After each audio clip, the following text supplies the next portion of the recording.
আসসালামু আলাইকুম রহমতুল্লাহি ওয়াবারাকাতুহু। স্বাগতম সকলকে মনন মঞ্জিল একাডেমির পক্ষ থেকে।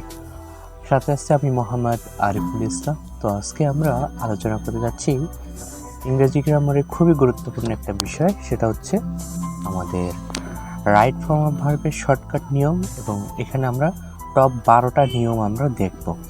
যে 12টা নিয়ম থেকে আমাদের গত বছরগুলোতে এসএসসি এবং এইচএসসি পরীক্ষাতে আমাদের প্রশ্ন এসে থাকে, যে নিয়মের উপর ভিত্তি করে, যে রুলসের উপর ভিত্তি করে। তো আমরা এখানে 12টা নিয়ম শিখব। অবশ্যই 12টা নিয়ম অনেকভাবেই শেখানো হয়, অনেক টিচারই শেখায়, কিন্তু আমরা আজকে একটুখানি ব্যতিক্রম ধর্মী এবং আমরা খুব সহজে ইনশাআল্লাহ শেখার চেষ্টা করব। তো চলুন আমরা দেরি না করে চলে যাই মূল আলোচনা।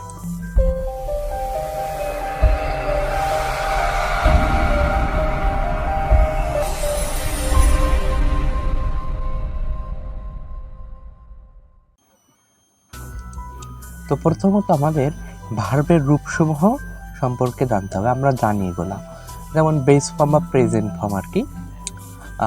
দুইটা একই, তবে একটু পার্থক্য রয়েছে, সেটা আলোচনা করার পরে। বেস ফর্ম বা প্রেজেন্ট ফর্ম আমরা ভিহন হিসাবে ধরি, আমরা জানি ভার্বের প্রেজেন্ট রূপ বা বর্তমান রূপ, যেমন গো, ইট উদাহরণ হিসাবে বলতেছি। এবং পাস্ট ফর্মে বা সেটা হচ্ছে পাস্ট ফর্ম বা ভি2 বলি আমরা, যেমন গো এর পাস্ট ফর্ম হচ্ছে ওয়েন্ট, ইট এর পাস্ট ফর্ম হচ্ছে এট। এবং আরেকটা রূপ রয়েছে, সেটা হচ্ছে পাস্ট পার্টিসিপল ফর্ম বা ভিতরি বলি আমরা, যেমন গোয়ের পাস্ট পার্টিসিপল ফর্ম বা ভিতরি হচ্ছে গান, এবং ইটের হচ্ছে ইটেন, এটা আমরা জানি। এরপর হচ্ছে জিরান, অর্থাৎ ভার্বের সাথে আইএনজি ফর্ম, যেমন গোয়ের হচ্ছে গোয়িং, ইটের হচ্ছে ইটিং। এরপর ইনফিনিটিভ ফর্ম বা এটা হচ্ছে ইনফিনিটিভ, অর্থাৎ হচ্ছে টু এর পরে ভার্বের প্রেজেন্ট ফর্ম বা ভিহন, যেমন টু গো, টু ইট, এরকম। এরপরে ইএস, তারপর হচ্ছে এস বা ইএস বা আইএস ফর্ম, অর্থাৎ ভার্বের শেষে এইগুলো থাকবে, এস বা ইএস বা আইএস থাকবে, যেমন গোয়েস, ইটস ইত্যাদি। যেটা বলতেছিলাম যে বেস ফর্ম এবং প্রেজেন্ট ফর্ম কিন্তু দুইটা প্রায় একই, কিন্তু একটুখানি ব্যতিক্রম রয়েছে। সেটা আছে যেমন বি ভার্বের বেস ফর্ম কিন্তু বি ভার্বের বেস ফর্ম বি, কিন্তু প্রেজেন্ট ফর্ম হচ্ছে অ্যাম, ইজ, আর, এই। ওকে, এটাই, এছাড়া কিছু। এখন আমরা যেটা খুবই গুরুত্বপূর্ণ, এই যে শখটা এখন যেটা আমরা দেখাচ্ছি, এটা কিন্তু খুবই গুরুত্বপূর্ণ। তো এটা কিন্তু আমাদের আবশ্যিক, ঠিক আছে? তো আমরা এখানে ভার্বের এটা আমাদের জানতে হবে। আমরা রুলসে যাওয়ার আগে এই যে শখের এগুলো মুখস্থ করতে হবে, এবং টেন্স সমূহের গঠন সমূহ একটুখানি মুখস্থ রাখতে হবে তাহলে। এবং আমি যে নিয়মগুলো দিব, ইনশাল্লাহ দেখবেন যে রাইট ফর্ম ভার্ব একদমই সহজ হয়ে গেছে। ওকে, আচ্ছা। তো আমাদের ভার্বের রূপসমূহ টু বি ভার্বের ভিতরে যেগুলো রয়েছে, এখানে এই যে অ্যামিলা, other, shall be, will be, এখানে অনেকগুলো আছে। শ্যাল হ্যাভ, মানে উইল হ্যাভ বিন, এরকম। এই যে শ্যাল অথবা উইল হ্যাভ বিন, এরপর রয়েছে কি have been, has been, had been, ও থাকে এগুলো। আমি এখন এখানে এটা নিয়ে আলোচনা করতে যাচ্ছি না। কথা হলো যে এটা একটুখানি মুখস্থ করে ফেলবে, এই যে আমাদের যে শখটা, ঠিক আছে? এবং এখানে মডেল এবং সেমি মডেল খুবই গুরুত্বপূর্ণ। এইগুলা এখানে একটা কথা আছে, যেমন এই যে এম, ইজ, আর, এরপরে টু রয়েছে, ঠিক আছে? টি, তারপরে ও, অর্থাৎ am to, is to, are to, এবং হ্যাভ, হ্যাজ, হ্যাড, এরপরে টু, অর্থাৎ have to, has to, had to. Okay, তাহলে এই রুলস আমি এখন শুরু করব। যাওয়ার আগে এই রুলস সমূহের যাওয়ার আগে আমি বলতেছি যে এটা মুখস্থ করে ফেলবেন, এই শখটা সম্পূর্ণ মুখস্থ করে ফেলবেন। এবং টেন সমূহের গঠন তো আমরা জানি, অবশ্যই যদি না জানা থাকে তাহলে একটুখানি মুখস্থ করে ফেলবেন, তাহলে এক ফর্ম ভর কিছুই নয়। অবশ্যই আমরা একটা ভিডিও দেবো ইনশাল্লাহ, যে টেন্স সমূহের গঠন কীভাবে সহজে মনে রাখা যায়, এটা পরবর্তী আমরা একটা ভিডিওতে দেখাবো। যদি কারো অসুবিধা থাকে সেই ভিডিওটা আসলে আপলোড করা নিয়ে দেখে নেবেন, তাহলে টেন্স সমূহের গঠন মনে থাকবে ইনশাল্লাহ। তো চলুন আমরা এখন অধিক যে রুলগুলো এখন ব্যবহৃত আমাদের যে 12টা রুলসের কথা বলছি, সেগুলো আমরা আলোচনা করি। তো রুল নাম্বার 1, যদি মডেল, ঠিক আছে, মডেল ভার্বের পরেই ভিওয়ান হয়, মডেলের পরেই মডেলস, মানে মডেল ভার্বের পরে ভিওর হয়, ঠিক আছে? আমরা একটুখানি যেটা আগে দেখালাম একটু আগে না, এই যে মডেল অ্যান্ড সেমি মডেল না, এই যে মডেল, এই যেগুলো এগুলোর পরপরেই, মডেলের পরপরেই ভিওর বা ভার্বের প্রেজেন্ট ফর্ম বসে। ওকে, আর মডেলের পরে যদি একটা বি থাকে, মডেল ভার্ব এবং তারপরে এটা যদি বি থাকে, তাহলে ভিতরে ব্যবহার হবে। এরপরে মডালের পরে যদি হ্যাভ হয় তাহলে ভি3 হবে। তাহলে আমরা মনে রাখি যে শুধু মডাল ভার্ব যদি থাকে কোনো বাক্যে তাহলে ভি1 বসিয়ে দেব, আর যদি কোনো বাক্যে মডালের পরে বি অথবা হ্যাভ যদি থাকে তাহলে ভি3 বসাবো। এটা মনে রাখতে হবে, রুল নম্বর 1। তাহলে দেখি, যেমন ইউ মাস্ট, এখানে বলা হচ্ছে ফলোয়িং দ্য রুল। এখন খেয়াল করুন এখানে মাস্ট, এই মাস্টটা কিন্তু মডাল, যে এই যেমন যে শখটা এখানে মাস্টটা কিন্তু মডেল ভার্বের ভিতরেই রয়েছে। তো এই যে মাস্ট যে মডেল ভার্বটা এগুলো পরপরই ভি1 বসে যাবে।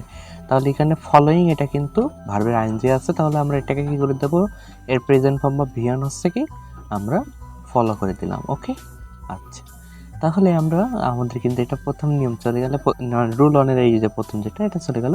বাকি দুটা দেখি, যেমন এখানে বলা হচ্ছে যে it can easily be solve. Okay, এখানে কথা আছে যে এখানে ক্যান, এরপরে ভার্ব, এরপর বি। এখানে কথা হলো যে মডেলের পরে যদি বি থাকে, মডেলের পরে যদি বি থাকে তাহলে এখানে যে ভার্বটা থাকবে সে ভার্বটা কি হবে, ভি3 হবে।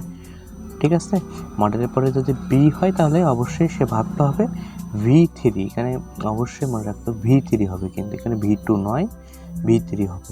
ওকে, তো এখানে ভি3 হবে। এখানে স্লাইড মেকার ভুল করেছে, এখানে ভি3 হবে। ঠিক আছে, আচ্ছা, তাহলে এখানে আমরা ইট ক্যান, এখানে যেহেতু মডেল রয়েছে ক্যান এবং এরপরে একটা বি রয়েছে, তাহলে এখানে অবশ্যই ভি3 বসাবো। তাহলে এটা হবে it can be easily be solved, it can be easily be solved. তাহলে দ্বিতীয় রুল গেলে, এখন আমরা তৃতীয় রুল দেখি, মানে রুল 1-এর তৃতীয় নম্বর নিয়ম যেটা, সেটা হচ্ছে মডেলের পরে যদি হ্যাভ থাকে তাহলে ভি3 হবে। তাহলে দেখি আমরা যে you might have, you might have, এই যে মাইট কিন্তু মডেল এবং তার পরপরই কিন্তু হ্যাভ রয়েছে, তাহলে এখানে যে ভাবটা হবে সেটা অবশ্যই ভি3 হবে। ওকে, তাহলে আমরা এখানে হেয়ার, এখানে যে রয়েছে হেয়ার প্রেজেন্ট ফর্ম রয়েছে, একে আমরা ইডি যোগ করে দিলাম, এটা হয়ে গেল পাস্ট পার্টিসিপল ফর্ম। ওকে, তাহলে এটা হচ্ছে আমাদের রুল 1। তাহলে এই যে মাইট, এটা কিন্তু মডেলের পরে হ্যাভ, তাই এখানে কথা আসতে পারে যেখানে তো এই দ্বিতীয় নম্বরে যে ক্যানের পরে ইজিলি তারপরে বি, ক্যান বি থাকুক কিংবা মাঝে কোনো অন্য কোনো যাই থাকুক না কেন, আমাদের যদি মডেল এবং বি যদি থাকে একটা বাক্যের ভিতরে তাহলে আমরা সেখানে যে ভাবটা থাকবে সেখানে আমরা ভি3 করে দেবো। ওকে, আচ্ছা, এখন আমরা দ্বিতীয় নম্বর রুলে চলে যাব। সেটা হচ্ছে যে এখানে যে টু ডু ভার্বের পরে কথা হচ্ছে টু ডু ভার্বের পরে ভি1 হয়, টু ডু ভার্বের পরে ভি1 হবে এবং টু হ্যাভ ভার্বের পরে ভি3 হবে। টু ডু ভার্বের পরে ভি1 এবং টু হ্যাভ ভার্বের পরে ভি3। তাহলে আমরা একটা উদাহরণ দেখি দুইটা, যে যেমন she did not phoned me last night. বলা হচ্ছে যে she did not phoned me last night. এখানে দেখুন ডিড, এখানে নট কিছু নয়, মূল কথা হচ্ছে ডু ভার্ব আছে কিনা। আমরা কি জানি ডু ভার্বের ভিতরে আছে, আমরা শখে একটুখানি দেখি তাহলে সুবিধা হবে আর কি। ঠিক আছে, আমরা শখের থেকে একটুখানি দেখাই দিই। আমাদের ডু ভার্বের ভিতরে রয়েছে ডু ডাজ ডিড রয়েছে, এখানে কিন্তু ডু ভার্বের পরে এখানে যে ভার্বটা হবে সেটা অবশ্যই ভি1 হয়। আর এখানে আমরা দেখতে পাচ্ছি যে ভার্বের এখানে রয়েছে পাস্ট পার্টিসিপল ফর্ম, কিন্তু পাস্ট পার্টিসিপল ফর্ম বসাতে পারবো না কারণ ডু ভার্বের পরে ভি1 হবে। তাহলে এখানে ডিড কিন্তু ডু ডাজ ডিড এগুলো যে কোনো একটা থাকলেই এখানে যে ভার্বটা হবে সেটা ভি1 হবে। তাহলে আমরা এখানে ফোন রয়েছে, তাহলে আমরা কি দেবো, ফোন দিয়ে দেবো, অর্থাৎ প্রেজেন্ট ফর্ম। এরপরে আমাদের দ্বিতীয় কথা যে টু হ্যাভ ভার্বের পরে ভি3 বসে, টু হ্যাভ ভার্বের পরে ভি3 বসে। তাহলে আমরা এখানে দেখতেছি যে আই হ্যাভ ভার্বের ভিতরে কি কি রয়েছে, হ্যাভ ভার্বের রয়েছে হ্যাভ হ্যাজ হ্যাড হ্যাভিং, শখটা ছিল না এখানে, এই যে have has had, shall, have, will have, having, এগুলো সবই হ্যাভ ভার্বের ভিতরে রয়েছে। তো এই যে হ্যাভ ভার্ব এগুলোর পরপরই আমাদের কি হবে, ভি3 হবে। টু হ্যাভ ভার্বের পরে অবশ্যই ভি3 হবে। তাহলে এখানে I have complete my homework, এখানে হ্যাভ রয়েছে, এর ভাব যেটা সেটা ভি1 রয়েছে, কিন্তু আমাদের নিয়ম হচ্ছে হ্যাভ ভার্বের পরে ভি3 বসে। তাহলে I have completed my homework. Okay, আচ্ছা, এটা হচ্ছে কথা। আশা করি বুঝতে পেরেছেন। এগুলো কিন্তু খুবই পরীক্ষায় এসে থাকে, এই নিয়মের উপর ভিত্তি করেই কিন্তু পরীক্ষায় আসে। ওকে, এই নিয়মের উপর ভিত্তি করেই কিন্তু পরীক্ষায় এসে থাকে। ওকে, তাহলে এখন আমরা এটা দেখি যে এই যে ছকটা V1 V2 V3 আমরা জানি অ্যামিজারের, এটা কিন্তু খুব গুরুত্বপূর্ণ।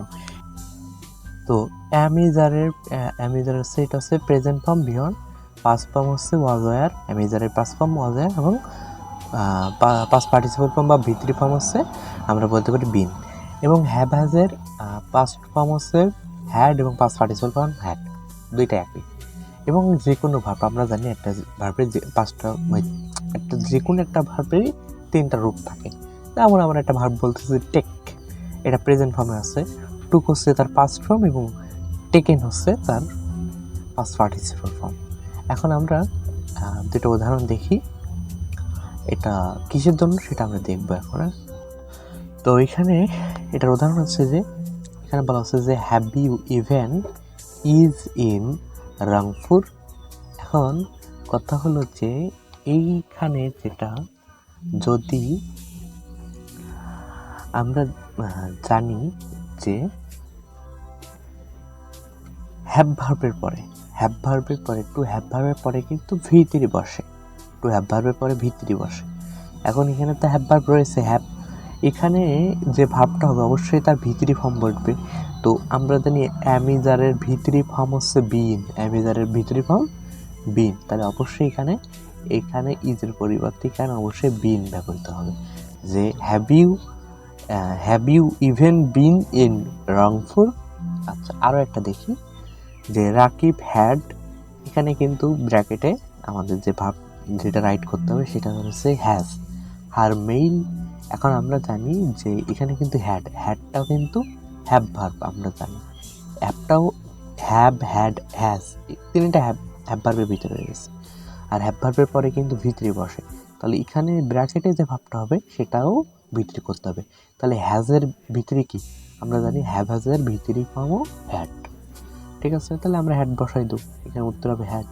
কথা হলো এটা, ঠিক আছে। আচ্ছা, তো এখন আমরা চলে যাব আমাদের 3 নম্বর রুলসে। তো আমাদের কিন্তু এই যে একটা কথা, যে আমরা এই যে যতগুলো ক্লাস নিচ্ছি সকল ক্লাসেরই PDF কিন্তু আমরা আমাদের টেলিগ্রাম চ্যানেলে আমরা দিয়ে থাকি। তো আমরা স্ক্রিনে যে চ্যানেলটা দেখতে পাচ্ছেন এই চ্যানেলে কিন্তু আমাদের সকল PDF ফাইলগুলো আপলোড করা হয়। তো আপনারা চাইলেই ডেসক্রিপশন বক্স কিংবা কমেন্ট বক্স থেকে লিঙ্কে ক্লিক করে এই চ্যানেলে যুক্ত হয়ে যান এবং এই ক্লাসের PDF ফাইলগুলো আপনারা নিতে পারেন, তাহলে আপনাদের সুবিধা হবে, নোট করাও প্রয়োজন হবে না। তো চলুন আমরা যেটা করতেছিলাম, তো এখন আমরা 3 নম্বর রুলসে চলে যাব। 3 নম্বর রুলস যে টু এর পরে সব সময় ভার্বের প্রেজেন্ট ফর্ম, কারণ ইনফিনিটিভ ফর্ম আমরা জানি, এটা অসুবিধা নেই।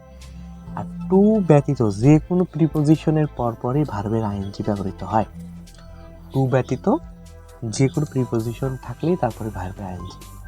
এবং এখানে কথা আমরা একটুখানি বলতেছি যে টু এর পরে ভার্বের প্রেজেন্ট ফর্ম হয়, কিন্তু এখানে এই যে ওয়ার্ডগুলো রয়েছে এই ওয়ার্ডগুলোর পরে ভার্বের প্রেজেন্ট ফর্ম হবে টু থাকা সত্ত্বেও। যেমন with a view to, look forward to, addicted to, get use to, be use to, admit to, এগুলো এই যে টু থাকা সত্ত্বেও এই শব্দগুলোর পরে কিন্তু ভার্বের প্রেজেন্ট ফর্ম হয় না, এখানে ভার্বের আইএনজি হয়, এটা মনে রাখতে হবে। আর এটা খুবই গুরুত্বপূর্ণ, এখান থেকে যে একটা প্রশ্ন এসেই থাকে।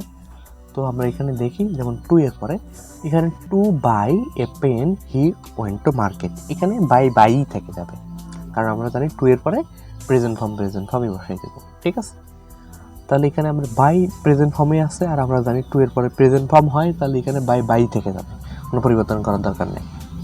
এরপরে for buy a pen he went to market, এখানে খেয়াল করুন এখানে কিন্তু আর টু নাই, এখানে কিন্তু এখন একটা প্রিপোজিশন রয়েছে ফর, আর প্রিপোজিশনের পরপরে ভার্বে আইএনজি হয়, তাহলে এখানে যে ভার্ব রয়েছে তার সাথে আইএনজি যুক্ত হয়ে যাবে, তাহলে for buying a pen he went to market, তাহলে বাইং হয়ে যাবে, বাইং হয়ে যাবে। এবার আরও একটা উদাহরণ দেখুন যে উইথ এ ভিউ টু, এখন এখানে টু থাকা সত্ত্বেও এখানে আর বাই থাকবে না আগের মতো, এখন হয়ে যাবে এখানে বাইং, কারণ আমরা জানি এই যে যতগুলা অর্ডার রয়েছে এরপরে টু থাকা সত্ত্বেও এরপরে কিন্তু ভার্বে আইএনজি হয়। তাহলে with the view to buying a pen he went to market. Okay, এটা ছিল তৃতীয় নম্বর রুল। আর এটা এই নিয়মটা কিন্তু খুবই গুরুত্বপূর্ণ, এটা পরীক্ষায় এসে থাকে। অবশ্যই এখানে যে 12টা রুলস দেখাচ্ছে সেগুলো সবগুলোই গুরুত্বপূর্ণ এবং সবগুলো পরীক্ষা আসে থাকে। তো এখন আমরা চতুর্থ নিয়মে চলে যাই। এটা আমরা জানি যে প্রেজেন্ট ইনডিফিনিট টেন্সের ক্ষেত্রে সাবজেক্ট যদি থার্ড পারসন সিঙ্গুলার নাম্বার হয় তাহলে ভার্বের সাথে এস বা ইয়েস যুক্ত হয়। এটা খুবই আমরা জানি এটা সচরাচর। তাহলে হি গো টু স্কুল হয় না, হি গোস টু স্কুল হয়, কারণ এখানে প্রেজেন্ট ইনডিফিনিট টেন্স এবং সাবজেক্টটা হচ্ছে থার্ড পারসন সিঙ্গুলার নাম্বার। ওকে, এবং রুল নাম্বার 5, একাধিক সেন্টেন্সে ওই একাধিক নয় একটা সেন্টেন্সে, এখানে একটা সেন্টেন্সে যদি একাধিক মানে একটা সেন্টেন্সে যদি দুইটা ভার্ব থাকে, একটা সেন্টেন্সে যদি দুইটা ভার্ব থাকে তাহলে শেষেরটার সঙ্গে আইএনজি যুক্ত হয়ে যাবে। যেমন I saw him eat rice, এখানে খেয়াল করুন এই যে স একটা ভার্ব এবং এখানে ইট আরেকটা ভার্ব, তাহলে শেষের ভার্বটা কি ইট, এই ইটের সাথে আমরা কিন্তু আইএনজি যোগ করে দেবো। তাহলে একটা সেন্টেন্সে দুইটা, এখানে স কিন্তু ভার্ব ইটও ভার্ব, তাহলে দ্বিতীয় যে মানে শেষের যে ভার্বটা ইট এখানে এর সাথে আইএনজি যুক্ত হয়ে যাবে নিয়ম অনুসারে। তো এখন আমরা 6 নম্বর রুলসে চলে যাব। যদি কখনো ব্র্যাকেটে বি লেখা থাকে তাহলে হয় অ্যাম অথবা ইজ অথবা আর অথবা অজ অথবা অ্যাম, এটা কিন্তু টেন্স অনুযায়ী বসাই দেবো। ঠিক আছে, অ্যাম ইজ আর অজ এগুলো সব টেন্স অনুযায়ী বসে যাবে। ব্র্যাকেটে যদি বি থাকে, এটা থাকে সচরাচর সবসময় থাকে এটা। তারপর হচ্ছে বাক্যটি যদি পসেসিভ, বাক্যটি যদি প্যাসিভ ভয়েস হয়, বাক্যটি যদি প্যাসিভ ভয়েস হলে আমরা জানি অক্সিলারি ভার্বের পরে ভার্বের ভিতরি ফর্ম আসে বা পাস্ট পার্টিসিপল ফর্ম বসে যায়। তো আমাদের দুইটা নিয়ম, ব্র্যাকেটে বি থাকলে অ্যামিজার অজার বসে যাবে। যেমন এখানে রয়েছে যে, তাহলে এখানে উদাহরণ রয়েছে যে in winter badminton be a favourite game, আর এটা প্রেজেন্ট, এখানে বুঝতেই পারতেছি এটা প্রেজেন্ট টেন্সের কোনো একটা বাক্য, তাহলে অবশ্যই এখানে বাক্য আমরা ইজ বসাতে পারি। আর হয় হচ্ছে না ব্যাডমিন্টন অনুযায়ী অ্যামও হয় না ইজ হয়, ঠিক আছে। তো এখানে ইজ এ ফেভারিট গেম। এরপরে বাক্যটি যদি প্যাসিভ ভয়েস হলে অক্সিলারি ভার্ব প্লাস ভিতরে, অবশ্যই টেন্স এবং পার্সন অনুযায়ী বসাতে হবে, ঠিক আছে। এগুলো সবই টেন্স অনুযায়ী কিছু আমরা বসাই আর কি, তাই তো নাকি?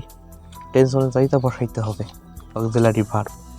তাহলে এখানে কথা হলো যে আমরা বলতেছি যে এখানে বলা হচ্ছে যে English speak all over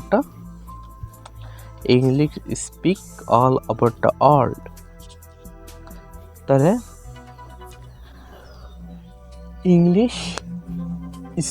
English বলা হয়, English is spoken all over the world, যেহেতু বলা হয়, তাহলে এখানে অক্সিলারি ভার্ব প্লাস হচ্ছে ভিতরি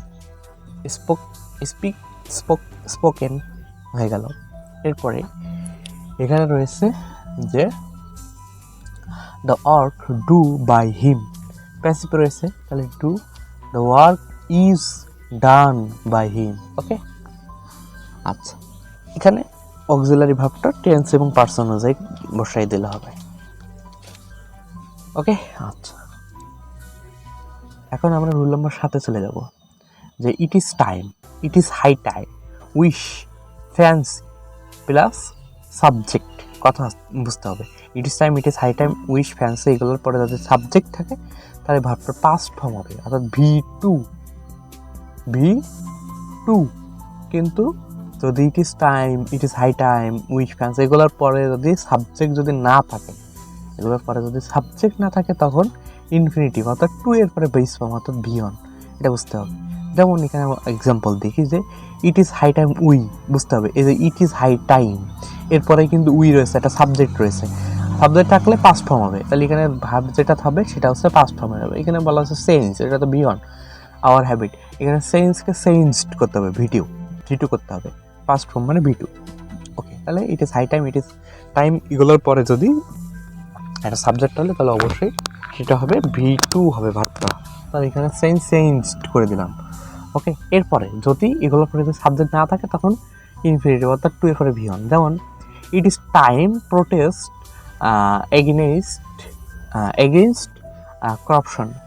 এখন এখানে ইট ইজ টাইম রয়েছে, এগুলোর পরে কোনো সাবজেক্ট নাই, তাহলে এখানে অবশ্যই আমরা কী করবো, টু এর পরে বিয়ন আনবো। তাহলে টু আনলাম, ইনফিনিটিভ ফর্ম টু আনলাম, এরপর হচ্ছে প্রোটেস্ট বিয়নই আসছে, বিয়ন করে দিলাম। ওকে, তো আমাদের 7 নম্বর নিয়ম চলে গেল। এখন আমরা আমাদের 8 নম্বর নিয়ম, যে had better, had rather, would better, would rather, এগুলো যদি থাকে তাহলে তার পরপরই বিয়ন হয়। যেমন he had better shut up now, এখন শাট আপ বিয়নই থাকুক, অসুবিধা নেই, বিয়ন করেই দিতেই হবে। যেমন you would better fail away, fail অবশ্যই এখানে বিয়নই আছে, অসুবিধা নেই, অবশ্যই বিয়ন হবে। ওকে, বিয়ন হবে এগুলোর পরে হ্যাড বেটার, উড বেটার, মানে তারপর হচ্ছে হ্যাড রেদার, উড রেদার, এগুলো পরপরই বিয়ন হয়। এখন খুবই গুরুত্বপূর্ণ বিভিন্ন টেন্স নির্দেশক শব্দ রয়েছে। এখন এগুলো খুবই গুরুত্বপূর্ণ আর কি, যে always, everyday, often, sometimes, occasionally, regularly, generally, daily, usually, normally, এগুলো যাতে থাকে এটা প্রেজেন্ট ইনডিফিনিট টেন্স। আর প্রেজেন্ট ইনডিফিনিট টেন্সের যে গঠন অনুযায়ী কিন্তু বাক্যটা গঠন করে দিতে হবে।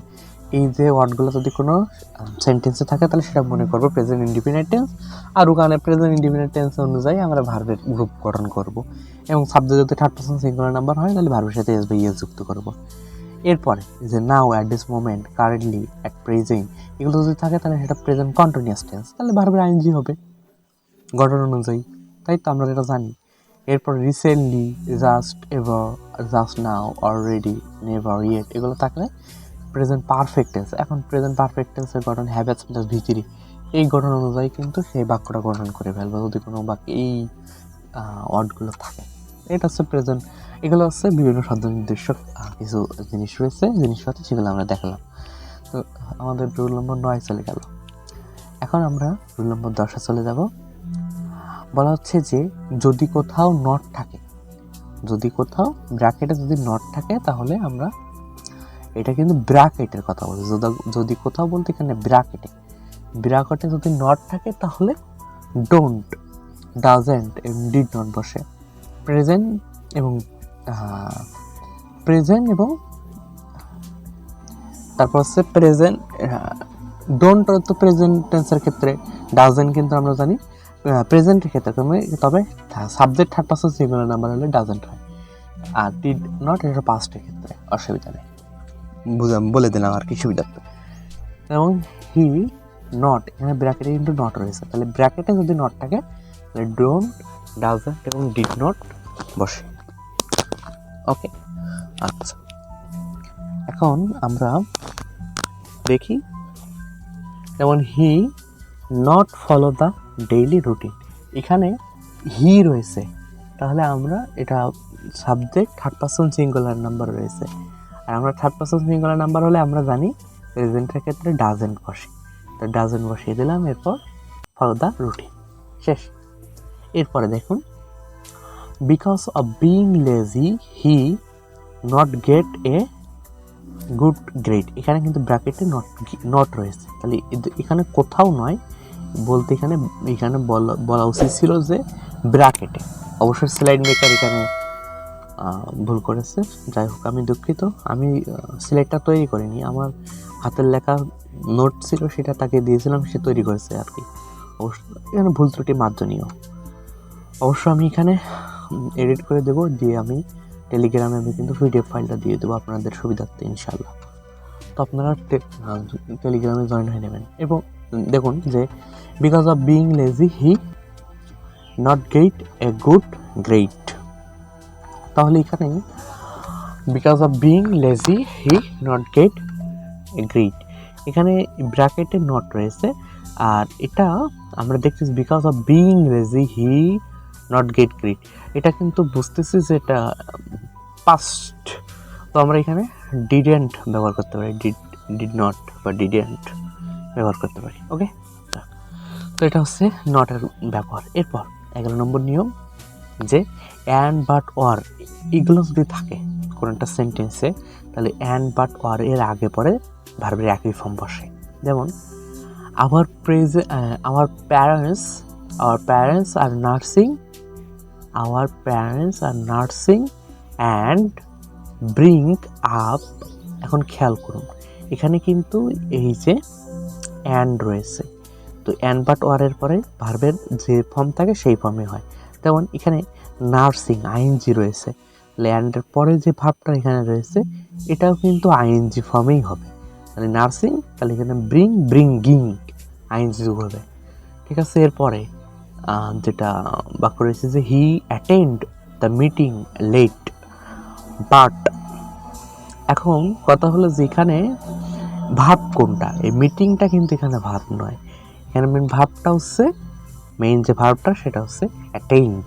এখানে কিন্তু ইডি রয়েছে, আর ইডি যুক্ত যেটা ভার্ব বা এটা পাস্ট পার্টিসিপল ফর্ম, তাহলে এখানে লিভ যেটা রয়েছে সেটা লেফট হবে, কারণ বাট অ্যান্ড বাট অরের আগে পরে একই হবে। তাহলে এখানে যদি পাস্ট পার্টিসিপল ফর্ম হয় এটারও লিভ, এটাও পাস্ট পার্টিসিপল ফর্ম হিসাবে আমরা লেফট ব্যবহার করে দেব। ওকে, এটা হচ্ছে কথা। রুল নম্বর 11। এখন আমরা রুল নম্বর 12 বা আমাদের শেষ রুলটা দেখব, খুবই গুরুত্বপূর্ণ একটা রুল। যেমন হোয়াইল প্লাস ভার্ব, হোয়াইলের পরে যদি কোনটা ভার্ব থাকে সরাসরি, হোয়াইলের পরপরই এটা যদি ভার্ব থাকে তাহলে ভার্বের সাথে আইএনজি যুক্ত হয়ে যাবে। ঠিক আছে, এবং হোয়াইলের পরে যদি দ্বিতীয় নম্বর বলতেছি, হোয়াইলের পরে যদি সাবজেক্ট থাকে তাহলে ওয়াজ অথবা ওয়ার, তারপরে ভার্বের আইএনজি। ওকে, যদি হোয়াইলের পরে একটা ভার্ব থাকে তাহলে ভার্বের আইএনজি যুক্ত হয়ে যাবে, কোনো অসুবিধা নাই। কিন্তু যদি হোয়াইলের পরে একটা সাবজেক্ট থাকে তাহলে এরপরে যে ভার্বটা ব্যবহার করবো তার আগে একটা ওয়াজ অথবা ওয়ার ব্যবহার করবো, সিঙ্গুলার এবং প্লুরাল অনুযায়ী। এরপর হচ্ছে মানে পার্সন অনুযায়ী আর কি, এরপরে আমরা ভার্বের আইএনজি করে দেব। এখন দেখি, যেমন while cross the road I saw a call. এখানে একটা খেয়াল করুন, যেখানে হোয়াইল রয়েছে এর পরপরেই কিন্তু ভার্ব, এখানে হোয়াইলের পরে কিন্তু ভার্ব রয়েছে, এখানে কিন্তু সাবজেক্ট নাই হোয়াইলের পরে। তাহলে হোয়াইলের পরে যে ভার্বটা রয়েছে আমরা জানি নিয়ম অনুসারে ভার্বের আইএনজি যুক্ত হয়ে যাবে। তাহলে কী করবো, ক্রসকে ক্রসিং করে দেবো ভার্বের আইএনজি। এবং দ্বিতীয় নম্বরে বলতে চাই, হোয়াইলের পরে যে একটা সাবজেক্ট থাকে তারপর যদি ভার্ব থাকে তাহলে যে ভার্বটা হবে তার আগে অথবা ওয়ার দিয়ে তারপর ভার্বের আইএনজি করতে হবে। যেমন I saw her while she, I saw her যদি বলা হয় তাহলে হোয়াইল শি হবে, এখানে এস হবে। হোয়াইল শি স্লিপ, তাহলে এখানে কি I saw her he was sleeping, যেহেতু হোয়াইলের পরে একটা সাবজেক্ট রয়েছে তাই এখানে ওয়াজ অথবা ওয়ার, এই অনুযায়ী বাক্য অনুযায়ী ওয়াজ হবে এবং ভার্ব আইএনজি, স্লিপকে স্লিপিং করে দিলাম। তো সকলেই এই ধন্যবাদ দেখার জন্য। এবং এই যে ক্লাসের যে পিডিএফটা আমরা কিন্তু টেলিগ্রাম চ্যানেলেই আপলোড করে দেব এডিট করে, যেহেতু কিছু কিছু ভুল আমরা লক্ষণীয় করেছি এগুলো আমরা এডিট করে তারপর দিয়ে দেবো ইনশাআল্লাহ টেলিগ্রাম চ্যানেলে, তো আপনারা দেখে নেবেন।